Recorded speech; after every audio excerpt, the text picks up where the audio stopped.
नारायण नारायण नारायण बोल चेतन नारायण बोल।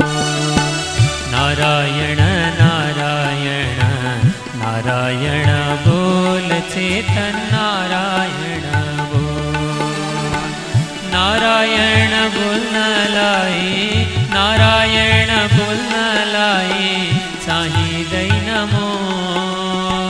नारायण नारायण नारायण बोल। नारायण नारायण नारायण बोल। जय श्रीमन्नारायण। ओम तत्सं योरावृणीमहे गातुं यज्ञाय गातुं यज्ञपतये दैवी स्वस्तिरस्तु नः। स्वस्तिरमानुषेभ्यः ऊर्ध्वं जिगातु भेषजं सन्नो अस्तु द्विपदे संचतुष्पदे। ओम शांति शांति शांतिः। लक्ष्मीनाथ समारंभां नाथयामुनमध्यमाम् अस्मदाचार्यपर्यन्तां वन्दे गुरुपरम्पराम्।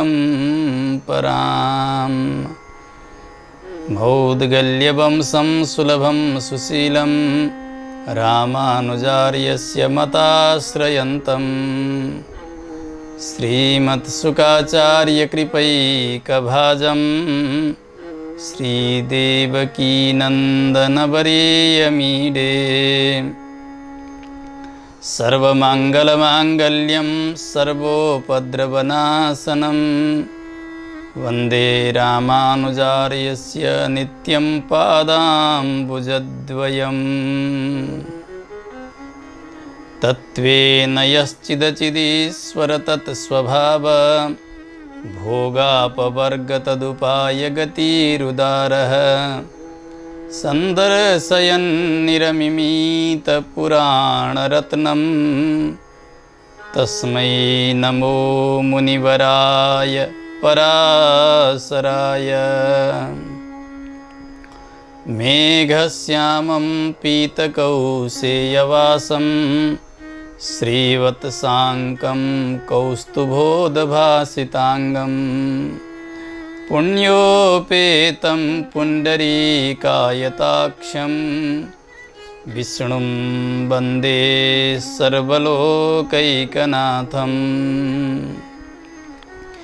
हरिनारायण दुरितनिवारण परमानंद परमपुरुषोत्तम भक्तजनप्रिय पंकजलोचन नारायण तव दासोऽहं। श्रीनारायण तव दासोऽहम्। अखिलहेय प्रत्यनीक कल्याणैकतान श्वेतर समस्त वस्तु विलक्षण अनंत ज्ञानानंदैक स्वरूप परात्पर परब्रह्म परमेश्वर भगवान श्रीमन्नारायण प्रभु को स्वरूप रूप गुण वैभव लाई विस्तार करने का निमित्त श्री पराशर महर्षि द्वारा विरचित श्री विष्णु पुराण यसको रसास्वादन गर्दै आज हामी तृतीय दिवसमा प्रवेश गरिरहेका छौं। तत्व हित र पुरुषार्थ यसको सम्यक निरूपण श्री विष्णु पुराणमा भएको छ। हामीले हिजो र अस्तिका भागमा श्रवण गरिसकेका छौं, जसको प्रशंसा साक्षात श्री यामुनाचार्य स्वामीजीले गर्नुभयो। श्री शंकराचार्य स्वामीजी, श्री रामानुजाचार्य स्वामीजी आदि गरेका ब्रह्मसूत्रका भाष्यकर्ताहरूले अत्युच्च आदरका साथमा श्री विष्णु पुराणका पंक्तिहरूलाई प्रमाणका रूपले उद्धृत गर्नुभएको छ। यसबाट नै विष्णु पुराणको महत्ता सहजै जान्न सकिन्छ। हामी हिजो श्रवण गर्दै थियौं, मानव देहमा आइपुग्नका निमित्त जीवात्मालाई अत्यन्तै कठिनता देखिन्छ। पञ्चाग्नि विद्याद्वारा आउँदा पनि ऊ समयमा त्यसमा पनि पुरुषका आहारका रूपले बन्ने अन्नमा र त्यस समयमा ती स्त्री पनि ऋतुकालमा प्रवेश गरेकी छन् भने अनि उस समयमा मात्रै उसले शरीर प्राप्त गर्दछ माताका कोखमा प्रवेश गरेर। नरकबाट आउने जीवात्माले त 84 लाख योनि पार गर्नुपर्छ। सहजै मानव देह प्राप्त गर्नै सक्दैन उसले जबसम्म भगवानको दृष्टि पर्दैन। त्यसकारणले यो देह केवल भगवत प्राप्तिका निमित्त मिलेको हो। यहाँ अनेक प्रकारको सम्पत्ति आर्जन गर्ने, सन्तति उत्पादन गर्ने, भोग भोग्ने, यहाँबाट मरिसकेपछि पनि स्वर्ग आदि सुख भोग्ने अनि फेरि यहीँ जन्म नआउने, यसका निमित्त यो शरीर प्राप्त भएको होइन। यो सुन्दर मानव देह भगवत प्राप्तिका निमित्त, मोक्ष साधनका निमित्त मिलेको हो भन्ने कुरा हामीले हिजो श्रवण गऱ्यौँ। मङ्गलाचरणको सङ्केत ओमकारले गरेको छ भनेर त्यसको महत्त्वलाई पनि हामीले सुन्यौँ। ज्ञान र अनुष्ठानले सम्पन्न भएका आचार्यका सन्निधिमै गएर जिज्ञासा गर्नुपर्छ, यो शिष्यको परम कर्तव्य हो। र शिष्यले जाँदा साष्टाङ्ग प्रणिपात गर्ने, पहिले सेवा गर्ने अनि आचार्यको अनुकूल समयलाई हेरेर प्रश्न गर्नुपर्छ, त्यो पनि लोकहितका निमित्त। त्यही काम गर्नुभयो मैत्रेय ऋषिले पराशर महर्षिका सन्निधिमा। पराशरजी ज्ञान र अनुष्ठानले सम्पन्न हुनुहुन्थ्यो, भगवत भक्ति परायण हुनुहुन्थ्यो। नित्यानुष्ठान सम्पन्न गरेर रहनुभएका समयमा जिज्ञासा गर्नुभयो, तमाम जिज्ञासा गर्नुभएको छ। उहाँले पहिले त आफ्नो आचार्यको प्रशंसा गर्नुभयो, म आज जहाँ छु, जे छु, जस्तो छु, यो सबै हजुरका कृपाले। भगवान् श्री भाष्यकारले पनि यामुनाचार्य स्वामीजीको वन्दना गर्दा यसै गरी गर्नुभएको छ। यत्पदाम्भोरुह ध्यान विध्वस्तासे सकल्मषः वस्तुतामुपयातोऽहं यामुनेयं नमामि तम्।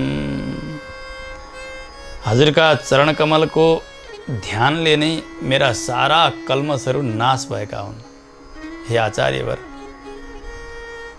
त्यसै कारणले गर्दा आज म एक वस्तु बन्न पाएको छु, सत्तावान बनेको छु। नभए संसारमा मेरो कोही अस्तित्व छँदै नै थिएन। आज यो अस्तित्व प्रदान हजुरका चरणकमलको ध्यानद्वारा मेरा सारा विकारहरू नष्ट भइसकेपछि बल्ल प्राप्त भएको हो। त्यसो भएको हुनाले हजुरका सम्बन्धले नै आज म एक वस्तु बने, एक चिज बने भनेर जसरी अनुसन्धान गर्नुभएको छ, यो पराशर महर्षिका सन्निधिमा मैत्रेयले गर्नुभएको अनुसन्धानकै एक प्रकारको भाव त्यहाँ देखिन्छ।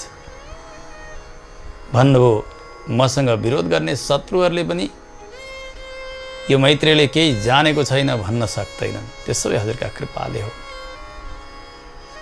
जगत अनि जगदीश्वर अनि सृष्टि यी तमाम विषयमा जिज्ञासा गर्नुभयो जो। त्यसै गरी देवताहरूको स्थिति, भूगोलको स्थिति, खगोलको स्थिति, यी तमाम विषयहरू सोध्नुभयो र अन्तिममा भन्नुभयो हजुरका वाणीमा निष्ठा जसरी बनोस् त्यस्तो कृपा पनि हजुरले नै गरिदिनु पर्दछ, जसद्वारा मैले आनन्दका साथमा यी कथारसलाई पान गर्न सकौँ, जीवनलाई उज्जीवन गर्न सकौँ। एनाहम एतज्जानीयाम तत्प्रसादान महामुने। यसरी जिज्ञासा गर्नुभएको थियो। पराशर महर्षि आज अत्यन्तै प्रसन्न मुद्रामा मैत्रेय ऋषिलाई सम्बोधन गर्दै भन्नुहुन्छ, मैत्रेय सुन्नुहोस्, साधु मैत्रेय धर्मज्ञ स्मारितोस्मि पुरातनम पितुः पिता मे भगवान् वसिष्ठो यदुवाचः। मेरा पिताका पनि पिता हुनुभएका हजुरबुवा वसिष्ठ ऋषिले जुन आज्ञा गर्नुभएको थियो, जुन रहस्य बताउनु भएको थियो, मैले लगभग बिर्सिसकेको रहेछु। तपाईँ धर्म जान्नेवाला हुनुहुन्छ मैत्रेय। त्यसकारणले आज जति जिज्ञासा गर्नुभयो नि, यो जिज्ञासाले मैले मेरा हजुरबाबाट प्राप्त गरेको त्यो उपदेशलाई फेरि स्मरण गर्न पाएँ। ठुलो अनुग्रह गर्नुभयो तपाईँले। ओहो, वस्तुतः धर्म जान्ने व्यक्तिको लक्षण नै यस्तै हुन्छ। आफ्ना लागि मात्र नभएर लोकको मङ्गलका लागि जिज्ञासा गर्दछन् व्यक्तिले। तपाईँको जिज्ञासा त्यस्तै छ। सुन्नुहोस्, यस सम्बन्धमा म एउटा प्राचीन आख्यान सुनाउँछु। मेरा पिता शक्ति एक समयमा विश्वामित्रका आज्ञाले धेरै राक्षसहरू आएर मेरा पिताजीलाई राक्षसहरूले जबरजस्त खाइदिए, मारिदिए। हामी सबै हेरिरहेका थियौँ। हेर्दा हेर्दै पिताजीको त्यो दुर्दशा भयो। विश्वामित्रका आज्ञाले राक्षसहरू उद्दण्ड बनेका छन्। मलाई पनि धेरै रिस उठेको छ। अब के गर्ने होला? यी राक्षसहरूसँग लड्नका निमित्त पहिले त आफूमा शक्ति हुन पर्यो। त्यो शक्ति दिने भनेको भगवानले हो। भगवान यज्ञद्वारा पूजित हुनुहुन्छ। त्यसकारणले शक्तिका निमित्त मैले यज्ञ गर्न प्रारम्भ गरेँ। ततोहम रक्षसां सत्रम विनाशाय समारभम। उद्देश्य एउटा मात्र थियो यो यज्ञको कि यस यज्ञबाट मैले शक्ति आर्जन गरेर अनि यस यज्ञका प्रभावद्वारा ती राक्षसहरूलाई समाप्त पार्न सकौँ, समूल अन्त्य गर्न सकौँ। त्यस्तो विचार गरेर मैले यज्ञको प्रारम्भ गरेँ। यज्ञ हुँदै गयो। यज्ञका प्रभावले तमाम राक्षसहरू सबै जलेर भस्म हुँदै गइरहेका छन्। एक एक गर्दै गर्दै सयौँ राक्षसहरू मर्न लागे। त्यस्तो हुँदै गयो। अब राक्षसहरू समाप्त हुँदै गरेको देखेर अनि मेरो क्रोधलाई पनि देखेर मेरा पितामह आउनुभयो। आएर भन्नुभयो, बाबु तिमीले यो नगर्ने काम गर्दैछौ। हामी त भगवानका समाराधक हौ नि। हामीले त भगवानलाई प्रसन्न गराउनुपर्छ। यी निर्दोष राक्षसहरूलाई किन मारिरहेका छौ तिमीले? अलम अत्यन्त कोपेन तातमन्युम मिमम जही। यो रिस छोड तिमीले। अत्यधिक रिस भयो भने व्यक्तिले आफूलाई नि सक्दछ। त्यसले रिस एक अग्नि स्वरूप हो। जस्तो कि कसैका प्रति व्यक्ति रिसाउँछ अत्यधिक भने उसमा त्यो अग्नि जलेको छ भनेर जान्नु पर्दछ। जहाँ आगो छ हो त्यही आगाले उही व्यक्ति जल्ने हो। जहाँ अग्नि छैन ऊ त जल्दैन। त्यस कारणले अरूलाई जलाउने होइन, रिसले पहिले आफूलाई सक्दछ। हेर त बाबु, यी राक्षसहरूले कुनै प्रकारको अपराध गरेका होइनन्। तिम्रो पिताको प्रारब्ध नै यस्तै थियो। यसै गरी उनको मृत्यु लेखिएको थियो। उनलाई मारिदिए। अब यी निर्दोष राक्षसहरूमाथि किन क्रोध गर्दैछौ तिमीले? जसले ज्ञान आर्जन गरेकै छैनन्, ज्ञान शून्य व्यक्तिका लागि मात्रै क्रोध सुहाउँछ।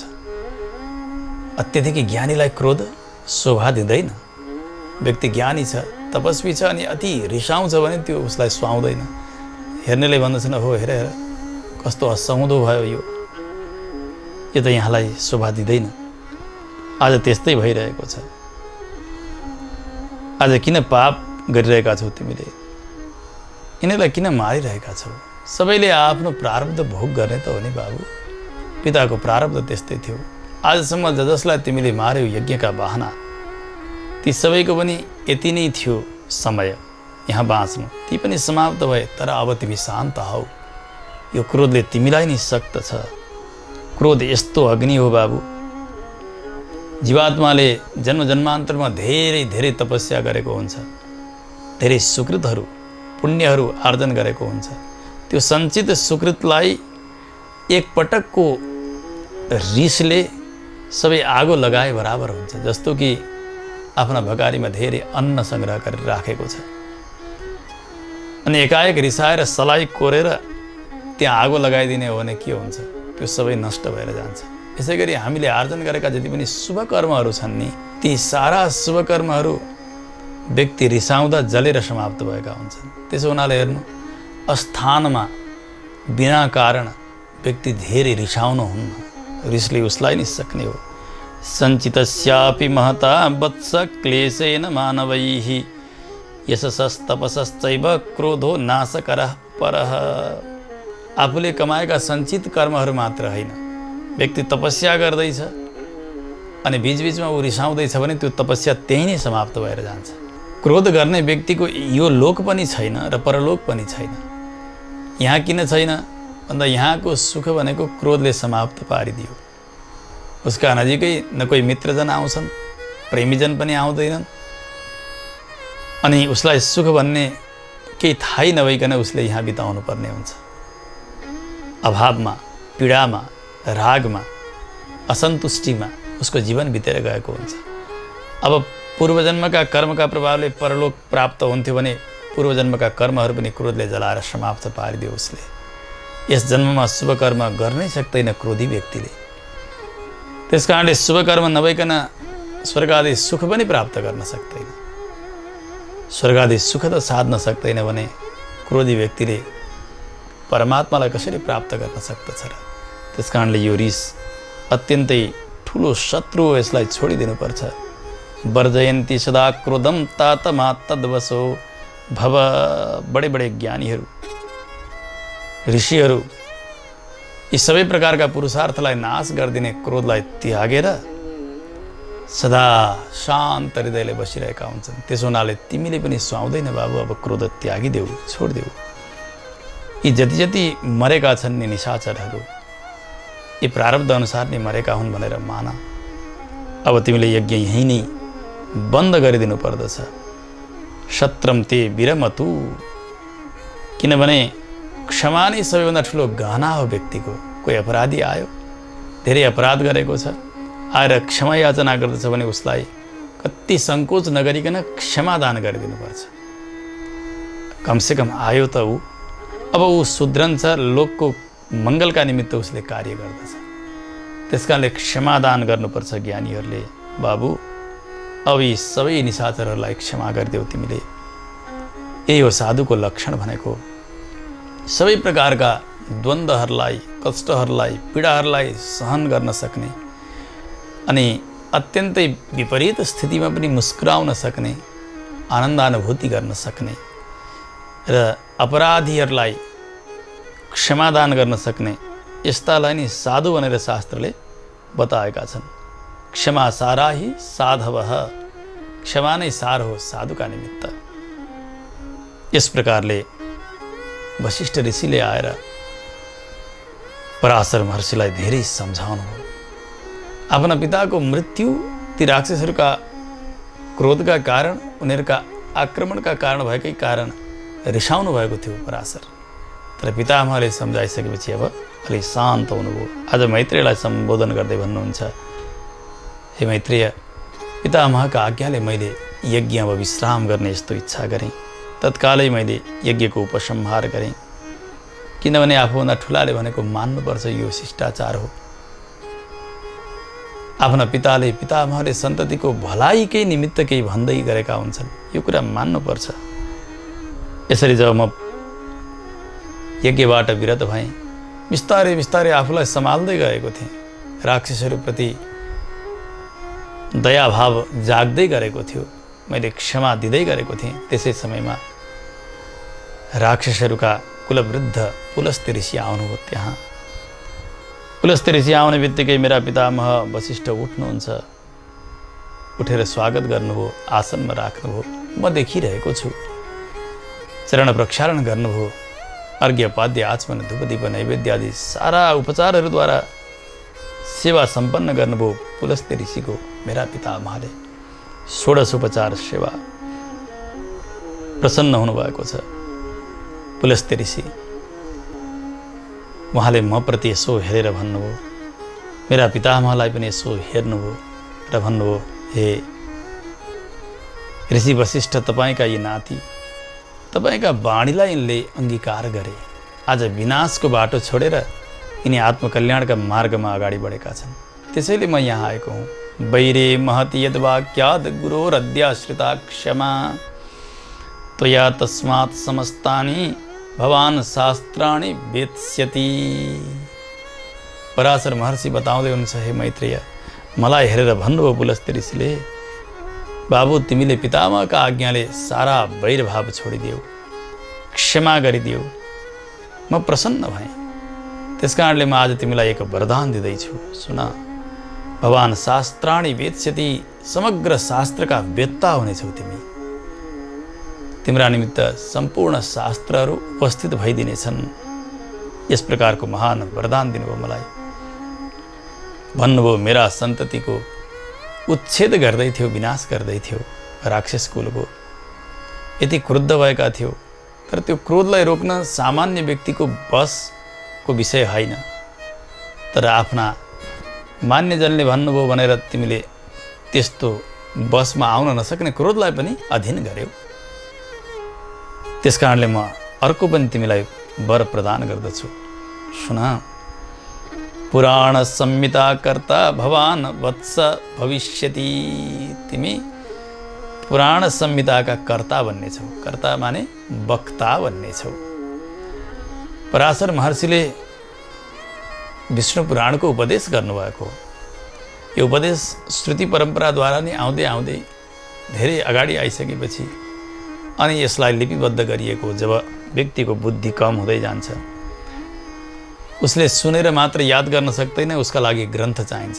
त्यसकारणले हामी जस्ता कलियुगीहरू, अल्प बुद्धि भएका हामीहरूमाथि कृपा गर्नका निमित्त यो उपदेश परम्परामा आएको श्री विष्णु पुराणलाई धेरै पछाडि लिपिबद्ध गरिएको त्यति प्राचीन ग्रन्थ केवल सुन्दै सुनाउँदै नै यो चलि नै रहेको थियो।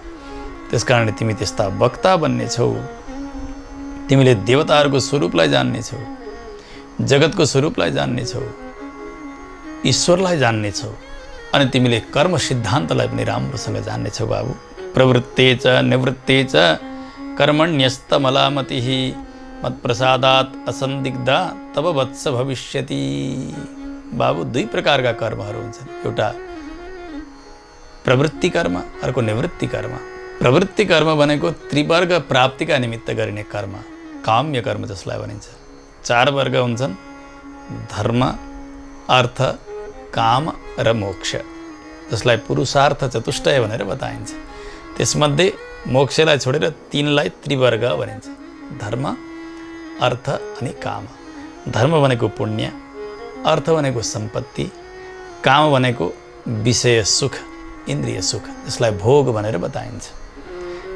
त्यो भोग ऐहिक पनि हुन्छ र पारलौकिक पनि हुन्छ। ऐहिक भनेको यस जगतभित्रै भोग भोग्दछ उसले।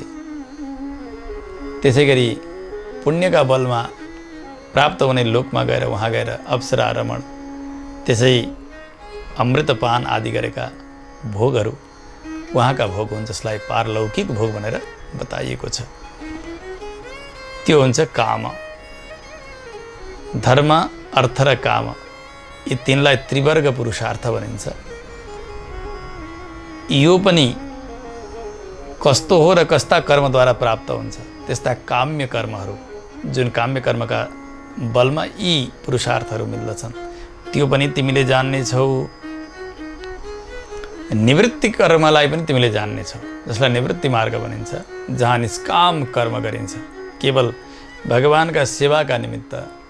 भगवान स्वयं मद्वारा यो कैङ्कर्य गराउँदै हुनुहुन्छ। भगवान श्री भाष्यकार गीता भाष्यमा बताउनुहुन्छ, आत्मना एव कर्ता स्वकीयैः एव उपकरणैः। भगवान यस्तो कैङ्कर्य गराउनुहुन्छ कि यो जीवात्मा रूप कर्ताद्वारा आफ्नै उपकरणहरूद्वारा उसलाई आफ्नै सेवा, भगवत सेवा नै गराउनुहुन्छ। त्यसकारणले त्यस प्रकारको कर्मलाई निष्काम कर्म भनिन्छ। त्यसको स्वरूपलाई पनि तिमीले जान्नेछौ।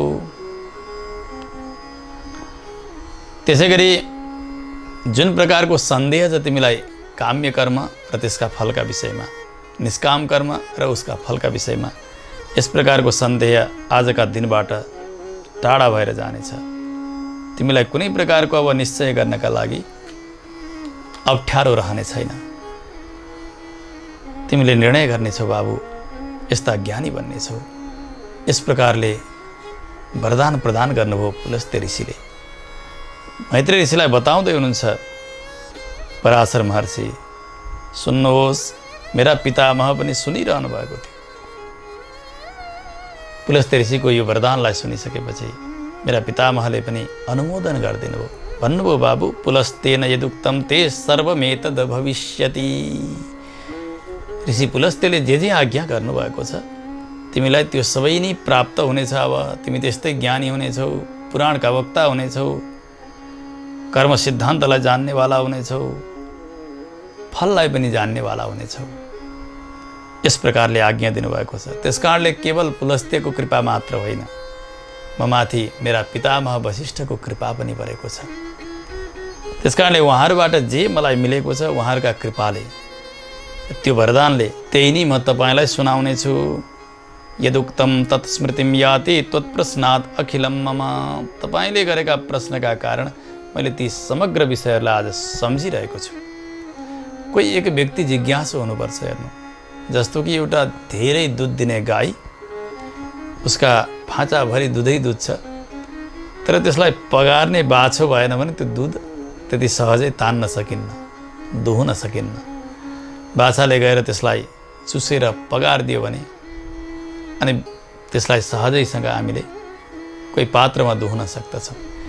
यसै गरिकन कोही जिज्ञासु व्यक्ति आइदिने हो भने ज्ञानीजनहरूलाई पनि त्यो ज्ञानको स्फुरण हुन्छ, धेरै पहिलेका कुराहरू सम्झनुहुन्छ र त्यो ज्ञानको वर्षा गर्नुहुन्छ। आज त्यस्तै भएको छ तपाईँका जिज्ञासाले गर्दा। तपाईँका प्रश्नले मैले सबै नै अहिले सम्झिरहेको छु, त्यही ज्ञान म प्रदान गरिरहेको छु। हे मैत्रेय, तपाईँ सोध्नेवाला हुनुहुन्छ, परिपृच्छते, सोध्ने ढङ्ग पनि तपाईँसँग छ। हिजो पनि बताइयो कि जिज्ञासा परक प्रश्नहरू गर्नु पर्यो। भित्र कलुष भाव भरिएको छ अनि खुब साधु बिरालो जस्तो भएर, जिज्ञासु जस्तो भएर गएर ठिक्क पार्यो भने त्यहाँ भएको उपदेशले उसलाई काम गर्दैन। त्यस कारणले आफू खाली छु, अज्ञानी छु, मैले केही जान्नुपर्छ भनेर ज्ञानीहरूका साथमा नैच्यानुसन्धानपूर्वक जिज्ञासा गर्नुपर्दछ। त्यो तपाईँमा मैले देखेको छु। शिष्यमा हुनुपर्ने लक्षण सबै नै मैले त्यसो भएको हुनाले तपाईँलाई म बताउँछु। सोहम बदामी अशेषम, जस्तो प्राप्त गरेको छु गुरु परम्पराद्वारा मैले त्यो अलिकति पनि बाँकी नराखिकन तपाईँलाई दिन्छु। ब्रूयुः स्निग्धस्य शिष्यस्य गुरवो गुह्यमप्युत, यदि शिष्य अत्यन्तै प्यारो बने गुरुको भने अत्यन्तै गोपनीय अर्थको पनि उपदेश गर्नुहुन्छ गुरुले शिष्यलाई। आज मैत्रेयलाई यही भन्दै हुनुहुन्छ पराशर महर्षिले। त्यस कारणले तपाईँलाई आज म सबै नै उपदेश गर्नेछु जति मैले मेरा गुरुका श्रीमुखबाट प्राप्त गरेको छु। यो पुराण सम्बन्धी जो जिज्ञासा तपाईँले गर्नुभएको छ त्यो सुन्नुहोस्, त्यो म बताउँछु। यहाँ के कुरा बुझ्नुपर्छ भने श्रीमद् भागवतका दुई परम्पराहरू छन्। एक परम्परालाई नारायणी परम्परा भनिन्छ, अर्को परम्परालाई शेष परम्परा भनिन्छ।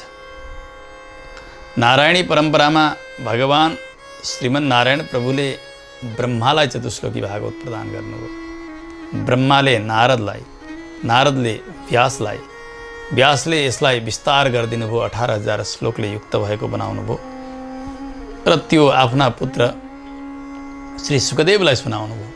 सुखदेव स्वामीजीले राजर्षि परीक्षितजीलाई अन्तिममा सुनाउँदै हुनुहुन्थ्यो। त्यस समयमा सुतजी महाराज त्यहीँ हुनुहुन्थ्यो। सुतजीले पनि सुखदेव स्वामीजीका श्रीमुखबाट सुन्नुभयो अनि उहाँले सौनकादि 88,000 ऋषिहरूलाई सुनाउनुभयो। अनि ऋषि परम्पराद्वारा अद्यावधि श्रीमद् भागवत सुन्ने सुनाउने यो परम्परा चलेकै छ। यो भयो नारायणी परम्परा, भगवान नारायणबाट प्रारम्भ भएको गुरु परम्परा। यसै गरी भागवतको अर्को पनि गुरु परम्परा जसलाई शेष परम्परा भनिन्छ। शेषजी 1000 फणा भएका हुनुहुन्छ, उहाँले सनकादिलाई सुनाउनुभयो। सनकादिले साङ्ख्यायनलाई सुनाउनुभयो, साङ्ख्यायनले पराशर र बृहस्पतिलाई सुनाउनुभयो। अनि पराशर महर्षिले पुलस्त्य ऋषिका आज्ञा अनुसार मैत्रेय ऋषिलाई सुनाउनुभयो, मैत्रेयले विदुरजीलाई सुनाउनुभयो। यो परम्परालाई शेष परम्परा भनिन्छ, शेषजीबाट चलेको। श्रीमद् भागवतमा 3य स्कन्धमा 8औं अध्यायमा मैत्रेय ऋषिले विदुरजीलाई उपदेश गर्ने समयमा आफ्ना आचार्यको उपकारको स्मृति गर्नुभएको छ र गुरु परम्परालाई पनि सम्झनु भएको छ।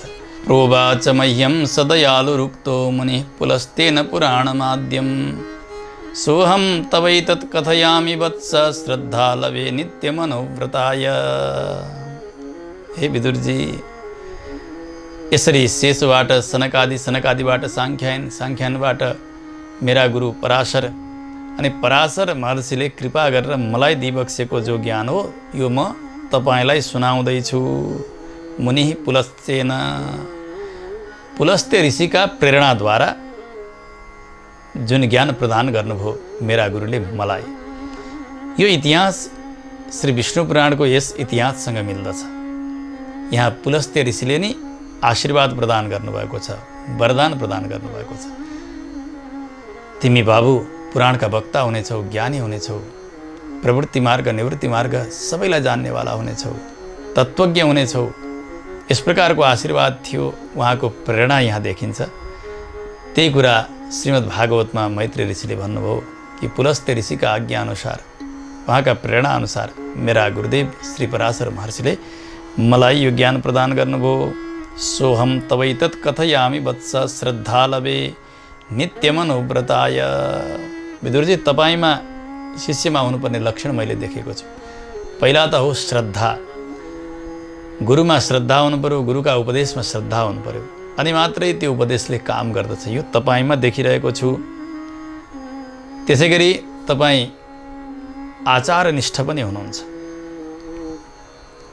ज्ञानका विषयमा त जिज्ञासा छँदैछ, आचार पनि तपाईँको अत्यन्तै उत्कृष्ट छ। त्यसकारणले तपाईँमा शिष्यत्व देखेँ मैले।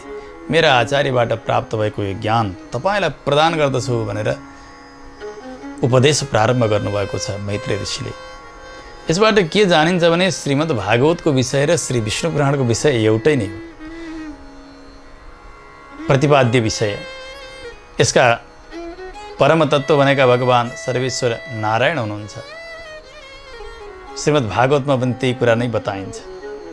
त्यसो भएको हुनाले उहाँ बताइएको जो विषय हो, जुन रहस्यको उद्घाटन गर्नुभएको छ मैत्रेय ऋषिले विदुरजीलाई, र जुन परम्परा जोड्नु भएको छ उहाँले, मेरा आचार्य पराशर ऋषिबाट प्राप्त गरेको हुँ भनेर, त्यो प्राप्त गरेको ज्ञान भनेको श्री विष्णु पुराणको ज्ञान हो भनेर बुझ्नु पर्दछ।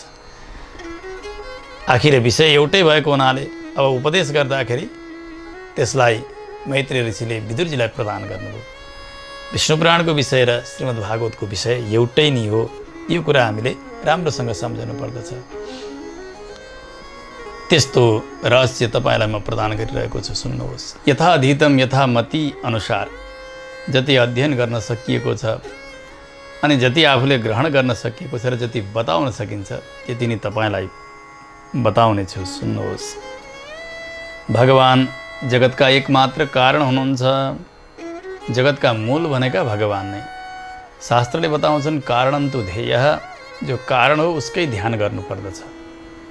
कारण मूल हुन्छ। जस्तो कि एउटा वृक्ष छ, वृक्षको पहिले बीज रोपिएको होस्, त्यो बीज नै प्रधान हुन्छ। त्यो समग्र झाँगिएको त्यो ठुलो वृक्ष त्यही बीजभित्र अन्तर्निहित छ। पहिला त्यो बीज पनि त्यो देखिएको बाह्य भाग बीज होइन। जस्तो कि आँपको वृक्ष छ ठुलो, त्यो आँपको वृक्ष त्यो एउटा कोयाभित्र छ, तर त्यो कोयो जो हो बाहिरको काठ जस्तो देखिने त्यो पनि बीज होइन। त्यहाँभित्र पनि एउटा बीज शक्ति छ। त्यो शक्ति बिस्तारै बिस्तारै प्रकट हुँदै जान्छ अनि त्यही शक्ति बढ्दै जान्छ र त्यो कोयालाई नै त्यसले खाइदिन्छ, सकिदिन्छ। त्यसकारणले मूल भनेको त्यहाँ भएको शक्ति हो। त्यो शक्ति के हो त्यसको अन्वेषण गर्नुपर्छ। त्यो नै त्यो आँपको वृक्षको मूल केन्द्र हो। त्यस्तै प्रकारले यो जगत देखिएको छ नि, यो दृश्यमान जगत हो, यो जगतको मूल के हो खोज्दै खोज्दै जाने हो। त्यसैको चिन्तन गर्ने हो, उसैको ध्यान गर्ने हो। त्यो को हो सुन्नुहोस्। विष्णोः सकाशात् उद्भूतं जगत् तत्रैव च स्थितं स्थिति संयमकर्तासौ जगतोऽस्य जगच्च सः। विष्णोः सकाशात् उद्भूतं जगत, यो जगत देखिँदैछ यो भगवान सर्वेश्वर श्री विष्णुबाट प्रकट भएको हो। त्यसै गरी यो जगत भगवानकै शक्तिद्वारा संरक्षित छ। महाप्रलयका समयमा यो जगत भगवानमै गएर लीन हुन्छ। कसरी साधना गरेको छ भने उसको आत्यन्तिक प्रलय भनिन्छ, जसलाई मोक्ष शब्दले बताइन्छ। त्यो मोक्ष पनि भगवान नै हुनुहुन्छ। प्राप्य गन्तव्य भगवान नै हुनुहुन्छ भनेर जान्नुहोस्। स्थिति संयमकर्तासौ जगतोऽस्य जगच्च सः। भगवानबाट प्रकट भएको जगत भगवानमै टिकेको छ र महाप्रलयका समयमा भगवानमै गएर समाप्त हुन्छ। त्यसकारणले भगवान नै जगतका सृष्टिकर्ता, पालनकर्ता र संहारकर्ता हुनुहुन्छ। वेदले पनि यही बताउनु भएको छ। हेर्नु, यतो वा इमानि भूतानि जायन्ते येन जातानि जीवन्ति यत् प्रयन्त्यभिसंविशन्ति तद्विजिज्ञासस्व तद्ब्रह्मेति। यतो वा इमानि भूतानि जायन्ते, यी दृश्य प्राणीहरू जति छन् यी सबै जुन परमात्माबाट प्रकट भए, ये न जातानि जीवन्ती, यी प्रकट भएका सबै जुन भगवानका कृपाले बाँचेका छन्, भगवानका शक्तिले टिकेका छन्। त्यसै गरी यत प्रयन्ति अभिसम विसन्ति, यो महाप्रलयका समयमा यो जगत जहाँ जान्छ यी प्राणीहरू जहाँ गएर लीन हुन्छन्, हो उहाँ नै ब्रह्म हुनुहुन्छ। उहाँलाई नै जान्ने इच्छा गर, श्रुतिले यही नै आज्ञा गर्नुभएको छ। आज पराशर महर्षिले पनि मैत्रेयलाई यही नै बताउनु भयो।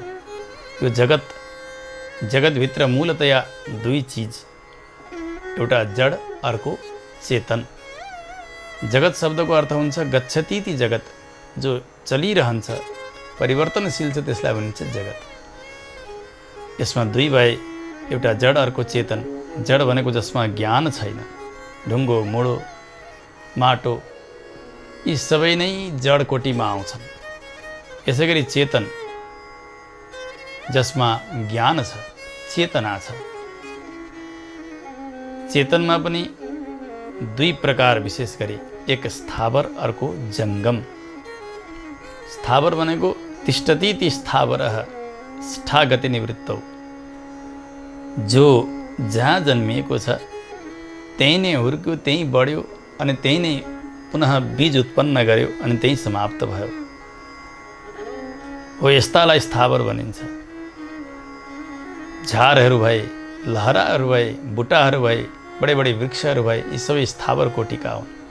यिनीहरू आफै कहीँ जान सक्दैनन्। कसैले उखालेर कहीँ लगिदियो, सारिदियो, त्यो बेग्लै कुरा हो। अन्यथा जहाँ उम्रन्छन् त्यही नै समाप्त भएर जान्छन्। यो स्थावर।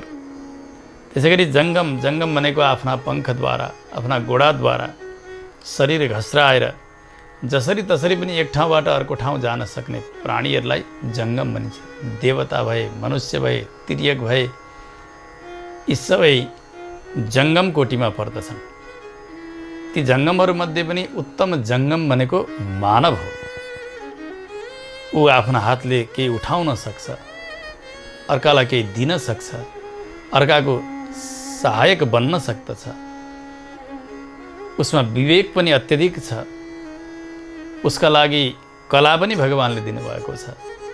सामग्रीहरूको पनि संयोजन भगवानले प्रकृतिमा गरिदिनु भएको छ। उसका इन्द्रियहरू पनि सबल छन्, शरीरको प्रकृति पनि त्यस्तै छ। त्यसकारणले सबैभन्दा ठुलो उपकार भगवानले मानवलाई नै गर्नुभएको छ। विवेक पनि भगवानले प्रदान गर्नुभयो उसैलाई। यही विवेकको प्रयोग गर्ला र संसार तरला भन्ने भगवानको आशा हो। प्रकृतिको संरक्षक, अभिभावक मानव नै हो।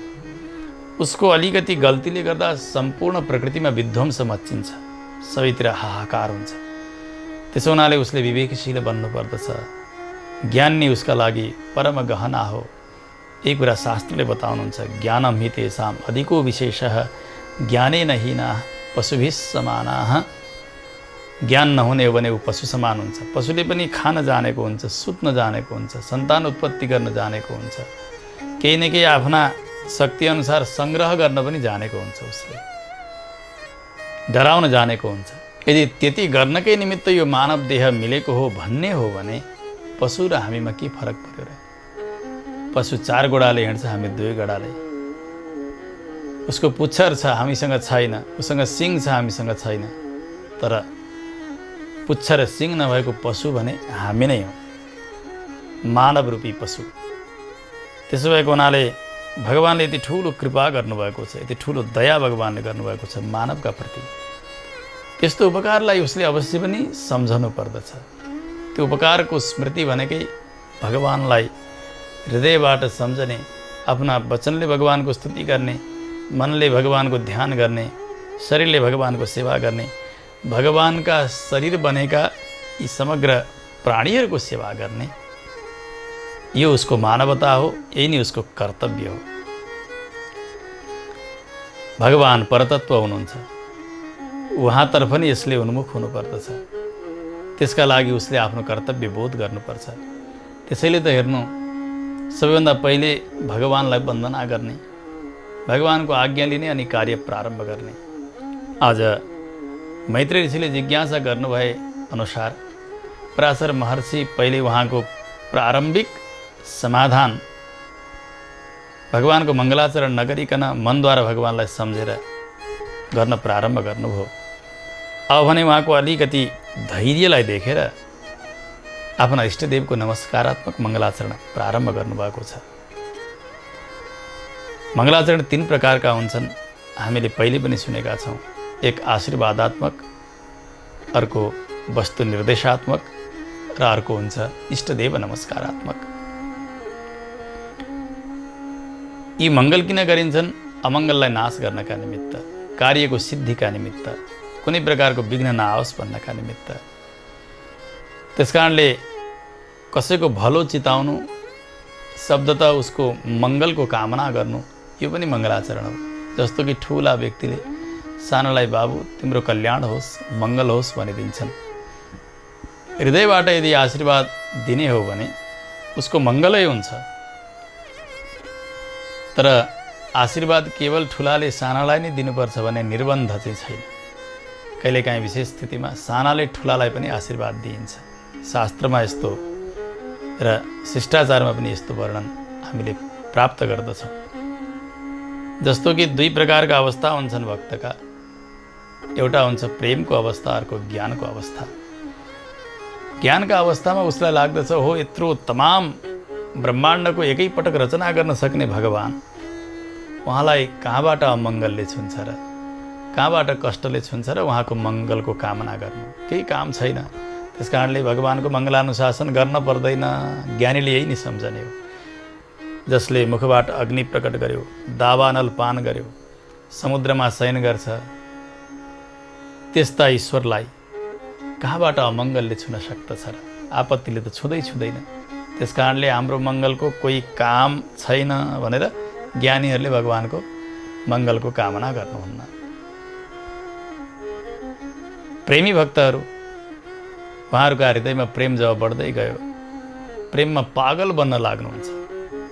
त्यस बेला हो मेरा प्रभुलाई भोक लाग्यो होला, माखन भोग लगाइदिने, पायस भोग लगाइदिने, फल भोग लगाइदिने, अनेक प्रकारका परिकारहरू तयार गर्ने, श्रृङ्गार गरिदिने, शयन गराइदिने निद्रा लाग्यो होला भनेर, जाडो भयो भनेर उनीका वस्त्रहरू लगाइदिने, गर्मी भयो पङ्खा लगाइदिने, यस प्रकारको सेवा गर्नुहुन्छ त्यो प्रेमका दशामा भक्तहरूले।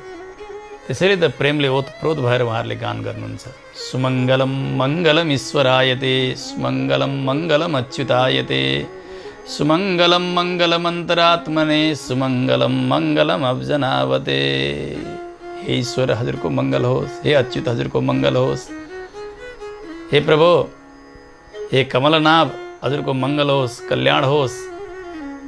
साक्षात् जगदीशको मङ्गलको कामना गरिरहनु भएको छ। यो प्रेममा पागल भएका भक्तहरूको स्थिति हो। यो जो मङ्गल तत्त्व हो, जसलाई मङ्गलम भगवान विष्णु हो, मङ्गल भनेर शास्त्रले निर्देश गरेका छन्। पवित्राणां पवित्रम यो मङ्गलानाञ्च मङ्गलम, दैवतम देवतानाञ्च भूतानां यो व्ययः पिता।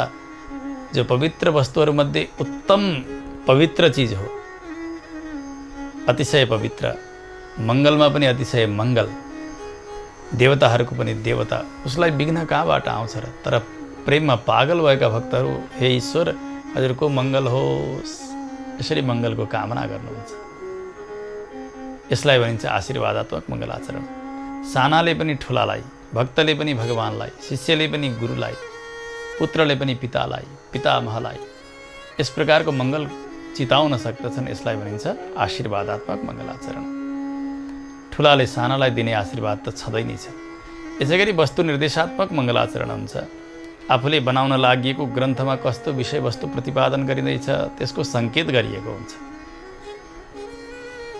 अनि त्यसका साथसाथमा आफ्ना इष्टदेवलाई पनि सम्झिएको हुन्छ। त्यहाँ उहाँका पावन स्वरूपको पनि वर्णन गरिएको हुन्छ। यसलाई भनिन्छ वस्तु निर्देशात्मक मङ्गलाचरण। अर्को हुन्छ इष्टदेव नमस्कारात्मक मङ्गलाचरण। आफ्ना इष्टदेवलाई वन्दना गर्ने, प्रभु यस्तो कार्य प्रारम्भ गर्न लागिरहेको छु, कुनै प्रकारको विघ्न नहोस्, विघ्नहर्ता त हजुर नै हुनुहुन्छ, गर्ने गराउने हजुर नै हुनुहुन्छ भनेर भगवानको नजिकै जाने, साष्टाङ्ग प्रणति गर्ने, आफूले जानेका भाषामा भगवानको स्तुति गर्ने। सकिन्छ संस्कृतमा, सकिँदैन जुन भाषामा बोलिन्छ त्यही भाषामा। अनि आफूले सकेको सेवा गर्ने, भगवानको आज्ञा भयो भन्ने यो भावका साथमा हामी कार्यमा लाग्ने हो भने त्यो कार्य अवश्य पनि सफल हुन्छ। शरीरले प्रणाम गर्ने, मनले भगवानको स्वरूपको चिन्तन गर्ने, वाणीले भगवानको स्तुति गर्ने, यसलाई भनिन्छ इष्टदेव नमस्कारात्मक मङ्गलाचरण। आफ्ना इष्टदेव जस्ता स्वरूपका हुनुहुन्छ त्यस्तै स्वरूपलाई नै हृदयमा सजाइएको हुन्छ। धनुर्धारी हो कि, मुरलीधारी हो कि, शङ्खचक्र गदा पद्मधारी हो कि, कमलनाभ हो कि, अथवा कस्तो स्वरूपको हो, आफ्ना आँखा बन्द हुँदा जुन स्वरूप सरक्क आउँछ दृष्टिमा, हो त्यही स्वरूपकै ध्यान गरेर उहाँकै स्तुति गान गरेर कार्यलाई प्रारम्भ गर्ने। त्यो गर्नका निमित्त उहाँकै शक्ति हामीमा आरूढ भएको हुन्छ, कार्य सफल हुन्छ। चाहे विद्यार्थी होस्, विद्यार्थीले पनि भगवानकै मङ्गलको कामना गर्ने र भगवानकै आज्ञाले कार्य प्रारम्भ गर्ने। कोही व्यवसायी होस् अथवा कोही पेसा गर्नेवाला होस्, कृषक होस्, हर कोही नै होस्, जीवनमा कसैले पनि आफ्नो सफलता चाहेका छन् भने आफ्ना इष्टदेवका सन्निधिमा गएर आफूले जानेका भाषामा भगवानको स्तुति गर्ने, आज्ञा लिने अनि कार्य प्रारम्भ गर्ने व्यक्ति कहिल्यै पनि विफल हुँदै हुँदैन, असफल हुँदै हुँदैन जीवनमा। त्यसो भएको हुनाले उहाँको स्तुति गर्ने र आज्ञा लिएर काम गर्ने, यसलाई भनिन्छ इष्टदेव नमस्कारात्मक मङ्गलाचरण। आज हामीले यसरी 3 प्रकारका मङ्गलाचरणको स्वरूपलाई संक्षेपमा श्रवण गऱ्यौँ। अब त्यसमध्ये पनि इष्टदेव नमस्कारात्मक मङ्गलाचरण जो नमस्कारात्मक हुन्छ, जहाँ गएर झुक्नुपर्छ, वन्दना गर्नुपर्छ, स्तुति गर्नुपर्छ, यसबाट हामीलाई के लाभ छ, नगर्दा के हुन्छ, किन वन्दना गर्ने ईश्वरलाई, किन आज्ञा लिने कार्यका प्रारम्भमा, यसको तात्पर्यसहित इष्टदेव नमस्कारात्मक मङ्गलाचरण र वस्तु निर्देशात्मक मङ्गलाचरणको स्वरूपलाई श्री पराशर महर्षिका श्रीमुखबाट हामीले भोलि अनुभव गर्नेछौँ। आज समय भइसकेको हुनाले भगवानका चरणकमलमा यी वाणीलाई समर्पण गर्दै आजको कथालाई विश्राम गरिन्छ। जय श्रीमन्नारायण। भगवानको नाम जपे आफै कृपा मिल्छ, भक्ति गरे सधैँभरि यो जिन्दगी खिल्छ, भक्ति गरे सधैँभरि यो जिन्दगी खिल्छ। त्यसैले त शास्त्र भन्छन् नारायण बोल चेतन नारायण बोल। त्यसैले त शास्त्र भन्छन् नारायण बोल चेतन नारायण बोल। नारायण बोल्नलाई, नारायण बोल्नलाई चाहिँदैन मोल। नारायण नारायण नारायण बोल, नारायण नारायण नारायण बोल। नारायण नारायण नारायण बोल चेतन नारायण बोल। नारायण बोल चेतन नारायण बोल। नारायण बोल चेतन